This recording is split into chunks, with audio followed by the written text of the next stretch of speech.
Wotwogerere sawa zino nanyoleddwa nnyo olw'akatambi akafulumye ku social media. Mwana muwala ng'alaajana okuttibwa kwa nnyina eyakubiddwa n'ayokyebwa. Nenga ekituufu kiri nti abaamusse bantu banne, si bisolo, si maguja, si kisolo kyonna, wabula bantu banne.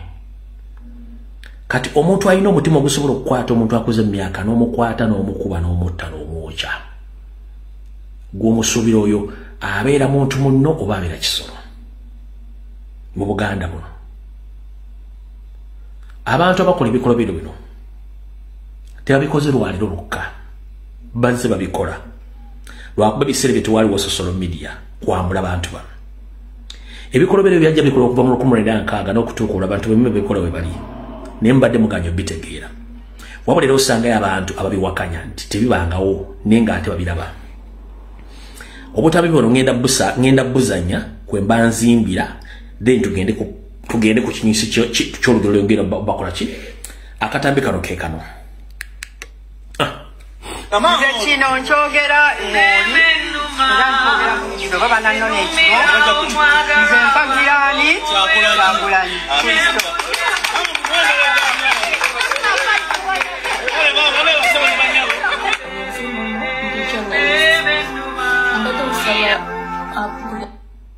Kankozanyira kano.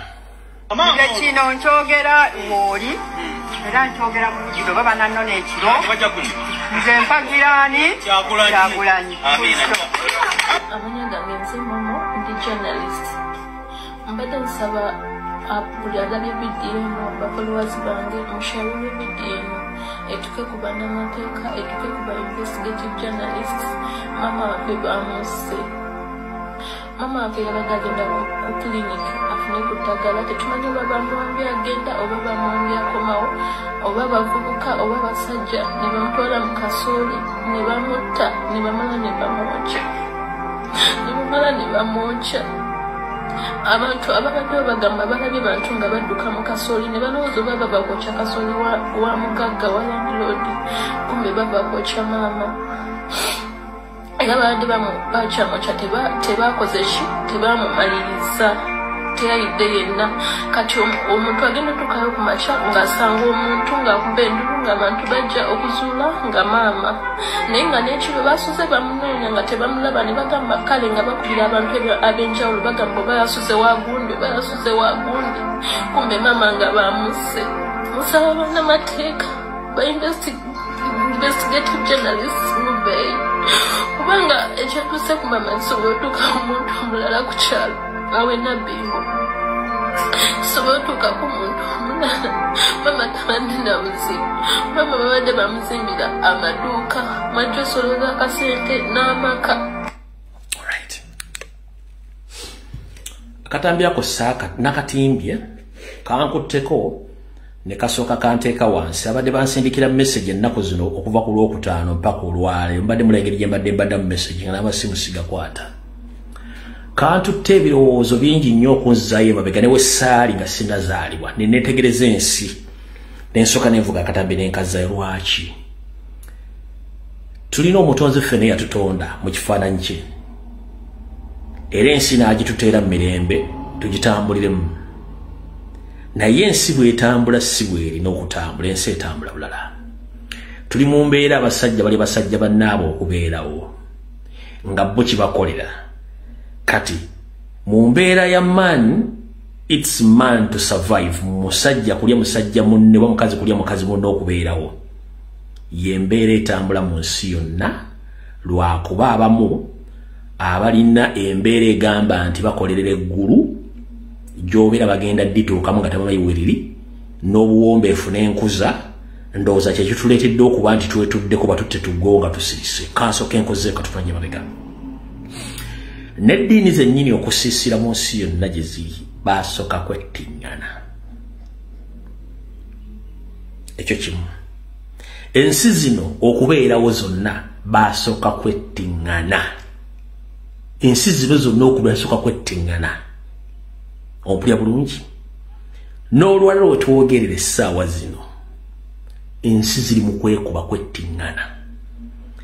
ebukojja bwa Yesu ekiri omukitegedde neri ku mulirwano era ewa ku bukojja bwa Yesu ekiri omukitegeera saako nene saidi eno kukwesika ebito kyogenda mu maaso nenga obuuza ensonga lwaki ensonga eri nti embeera ya musajja kulya musajja munne mukazi kulya mukazi munne basobole okubeerawo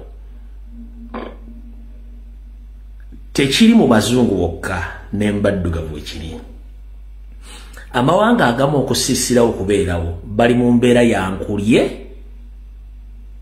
mbeerewo gwatayagala kulya togenda kubeerawo bagenda kukusaanyaawo wattu eno video ya leero bamuyinza batwala ebirowoozo n'okugitegeera mu ngeri y'enjawulo wabula sifuddewo tebogenda ogitegeera singa bakeera ku makya ne bakola population census okulaga abaganda bameka abattiddwa mu Uganda ngero osooka kubuuza lwaki abaganda battiddwa teri agenda kuwa nsonga lwaki battiddwa wabula ekibassa kubeera mu masekati ga ggwanga Uganda kwe kubeera nti baaniriza bakisa nnyo kati ng'ekyo kyokka kyekibattisa bwe nkubuuza mu byafaayo by'obufuzi bya Uganda oleeteyo mu by'obufuzi politics omukulembeze yenna omuganda yali assa abantu tebajja mu kulaga wabula ate baba bakulembeze abazze mu Uganda bassa abaganda olwe bakyabatta olwaliro ekyaliro oli mwakitegeera batta abaganda kadde kamu n'ekitundu nakati bakyatta abaganda era bali mu safe house bali mu makobera bakyabatta omukyalo ono yampadde okulowooza kwa maanyi nnyo era wuno bakajjala busindikira mu ndaba na Uganda niyo okusingira ddala abaganda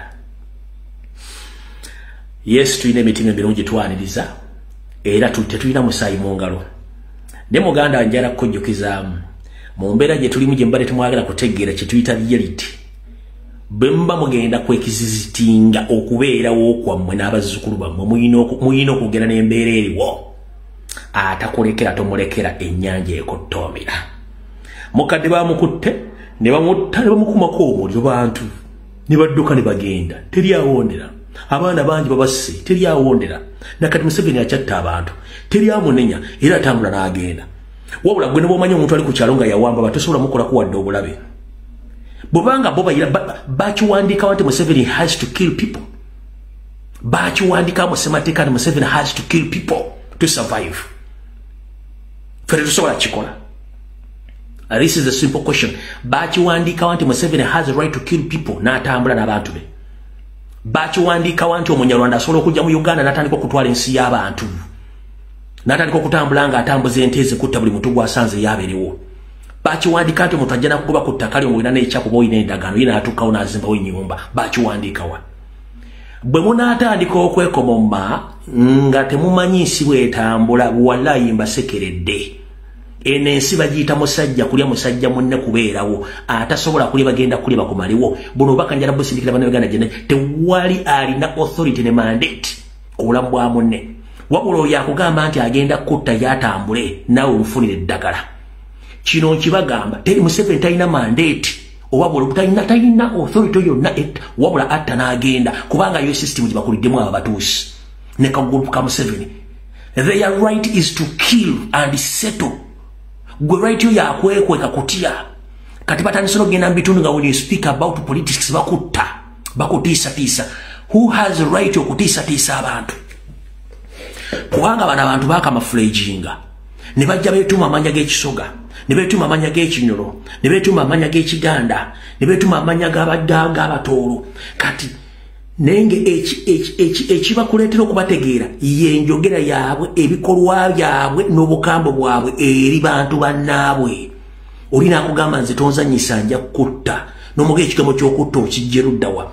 Olina akugamba gundi nze ttaka onegena kujja ku ttaka lyo n'alitwala n'azimbawo olina jja n'atema olusuku n'alusaanyaawo n'abeerawo. Mmwe mugenda kubeerawo mpaka ddi nga Museveni aga nti yalina right to kill nga mutemulina right to kill. Kati kino kankibategeeza eyakola kooti y'ensi yonna tagiyina mukono teyagisayiningamu era abantu be tebabavunaana era bavunaana abantu be babagoba ku kooti eyo. Ekyo njagala kikunyonyola mbanyonyoledde ekiri wakojja wa Yesu saazi nekibali mu kukola mu bulamu wa bulijjo bali mu kutuguuno teyafaayo kitegeeza we don't matter. So if we take that we don't matter, that means those people are going to use that opportunity to finish up. We have to matter and we have to care about ourselves. It's high time. Tosobola kukwata mukazi akoze emyaka n'omukwano omukubako omuliro.